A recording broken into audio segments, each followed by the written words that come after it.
Imagine करिए exam शुरू होने से पहले ही कुछ लोग रिजल्ट जान चुके हों। इमेजिन करिए कोई स्टूडेंट 2 साल से रात रात भर पढ़ रहा हो और दूसरी तरफ कोई बस पैसों से पेपर खरीद रहा हो। एक तरफ मेहनत, एक तरफ करप्शन और बीच में लाखों सपने। सपना सफ़ेद कोट पहनने का, अपने माँ बाप का नाम रोशन करने का। लेकिन सोचिए, अगर लाखों बच्चों की मेहनत कुछ लोगों के पैसों के सामने हार जाए तो? अगर परीक्षा शुरू होने से पहले ही पेपर बिक चुका हो तो? और अगर ये पहली बार नहीं, बार बार हो रहा हो तो? दोस्तों, नीट 2026 का पेपर लीक मामला सिर्फ एक एग्ज़ाम स्कैम नहीं है। ये भारत के एजुकेशन सिस्टम पर सबसे बड़ा सवाल है। मैं हूं अल्फैज़ और आप देख रहे हैं पॉलिटिक बाय अल्फैज़। आज बात करेंगे नीट एग्ज़ाम 2026 की, जो सिर्फ एक बार नहीं, कई बार लीक हो चुका है। तो चलिए शुरू करते हैं आज के इस वीडियो को। नीट यानी national eligibility cum entrance test, Bharat में MBBS और मेडिकल कॉलेज में एडमिशन का सबसे बड़ा एग्ज़ाम। हर साल लगभग 20 से 25 लाख छात्र इस एग्ज़ाम को देते हैं। कई परिवार अपनी ज़मीन बेच देते हैं, कई बच्चे 2-3 साल ड्रॉप लेते हैं। कोई कोटा जाता है, कोई रात रात भर पढ़ता है, क्योंकि नीट सिर्फ एग्ज़ाम नहीं, पूरा भविष्य है। 3 मई 2026 देश भर में नीट UG का एग्ज़ाम हुआ, लेकिन एग्ज़ाम के तुरंत बाद सोशल मीडिया पर एक गेस्ट पेपर वायरल होने लगा। पहले लोगों ने इसे अफवाह समझा, लेकिन फिर जांच में जो सामने आया उसने पूरे देश को हिला दिया। रिपोर्ट्स के मुताबिक उस गेस्ट पेपर के लगभग 120 सवाल असली पेपर से मैच कर रहे थे। सोचिए, 720 नंबर के एग्ज़ाम में अगर पहले से इतने सवाल मिल जाएं, तो मेहनत और ईमानदारी का क्या मतलब बचता है। जांच एजेंसियों ने शक जताया कि ये कोई छोटा गैंग नहीं, बल्कि मल्टी स्टेट नेटवर्क हो सकता है। कुछ रिपोर्ट्स में दावा हुआ कि ये पेपर लाखों रुपए में बेचा जा रहा था।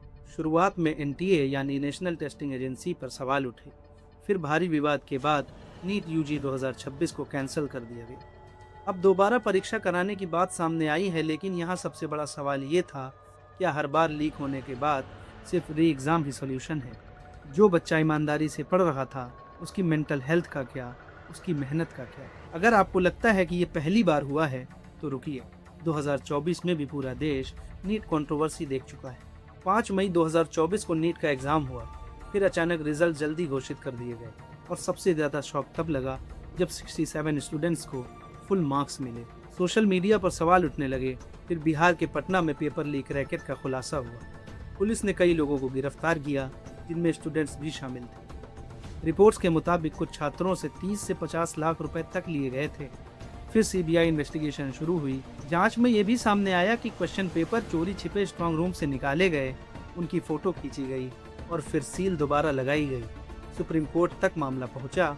कोर्ट ने माना कि पेपर लीक हुआ था, लेकिन कोर्ट ने कहा कि सिस्टमेटिक लार्ज स्केल लीक के पर्याप्त सबूत नहीं मिले, इसलिए पूरे एग्जाम को कैंसिल नहीं किया गया। कहानी यहाँ भी खत्म नहीं होती। 2016 में भी नीट पेपर लीक कंट्रोवर्सी सामने आई थी। रिपोर्ट्स के मुताबिक कुछ लोगों ने एग्जाम से पहले आंसर देने और चीटिंग कराने का नेटवर्क चलाया था। फिर 2021 में भी कई राज्यों में चीटिंग और इम्पर्सोनेशन के मामले सामने आए। अब जरा सोचिए, 2016, 2021, 2024 और अब 2026, क्या ये सिर्फ कोइंसिडेंस है या फिर सिस्टम में कहीं बहुत बड़ी कमजोरी है? अब सबसे ज़रूरी सवाल, आखिर पेपर लीक होता कैसे है?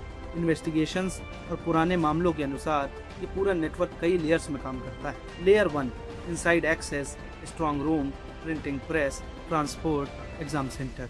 अगर अंदर से कोई मदद करे तो सिक्योरिटी टूट जाती है। Layer 2, brokers. कुछ लोग स्टूडेंट्स और पेरेंट्स से संपर्क करते हैं। वो कहते हैं सिलेक्शन पक्का, बस पैसे लगेंगे। Layer 3, coaching connections. कुछ रिपोर्ट्स में कोचिंग लिंक्स की भी जांच हुई। हालांकि हर कोचिंग इंस्टीट्यूट गलत नहीं होता, लेकिन जब करोड़ों का बिजनेस हो तो करप्शन का रिस्क बढ़ जाता है। Layer 4, Telegram and WhatsApp. आजकल लीक्स फिजिकल पेपर से कम डिजिटल सर्कुलेशन से ज़्यादा फैलते हैं।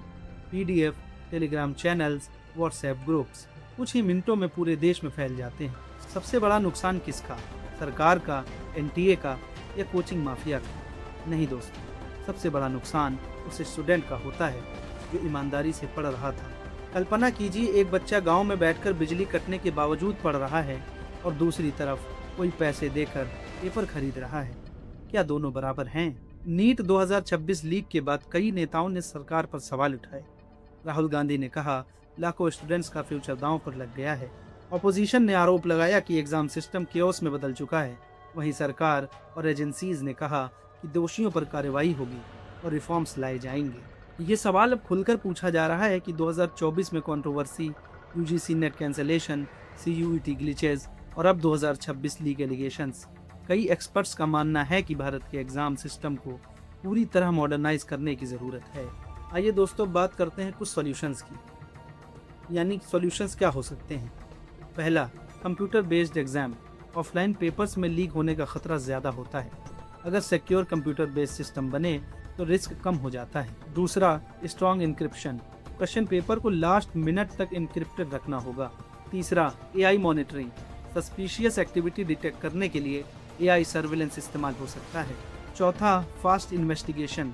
अगर लीक हो तो मंथ्स नहीं, डेज में एक्शन होना चाहिए। पांचवा, coaching mafia regulation. Education business को रेगुलेट करना जरूरी है। हर साल लाखों बच्चे डॉक्टर बनने का सपना देखते हैं। किसी की माँ मजदूरी करती है, किसी के पिता रिक्शा चलाते हैं और वो बच्चा सोचता है बस एक एग्जाम क्लियर हो जाए। लेकिन जब पेपर लीक होता है तो सिर्फ पेपर नहीं लीक होता, भरोसा लीक होता है, मेहनत हार जाती है और सिस्टम जीत जाता है। 2016, 2021, 2024 और अब 2026। कब तक स्टूडेंट्स का फ्यूचर पेपर लीक माफिया के हाथों बिकता रहेगा। आपको क्या लगता है, क्या भारत का एग्जाम सिस्टम सुरक्षित है या फिर रिफॉर्म्स की ज़रूरत है? कमेंट करके ज़रूर बताइए। वीडियो पसंद आई हो तो लाइक करें और चैनल को सब्सक्राइब करें। ऐसी ही और इन्फॉर्मेटिव वीडियोस के लिए हमारे चैनल पॉलिटिक बाय अल्फैज़ को सब्सक्राइब करें। मैं हूं अल्फैज़ और आप देख रहे थे पॉलिटिक बाय अल्फैज़। बहुत बहुत शुक्रिया।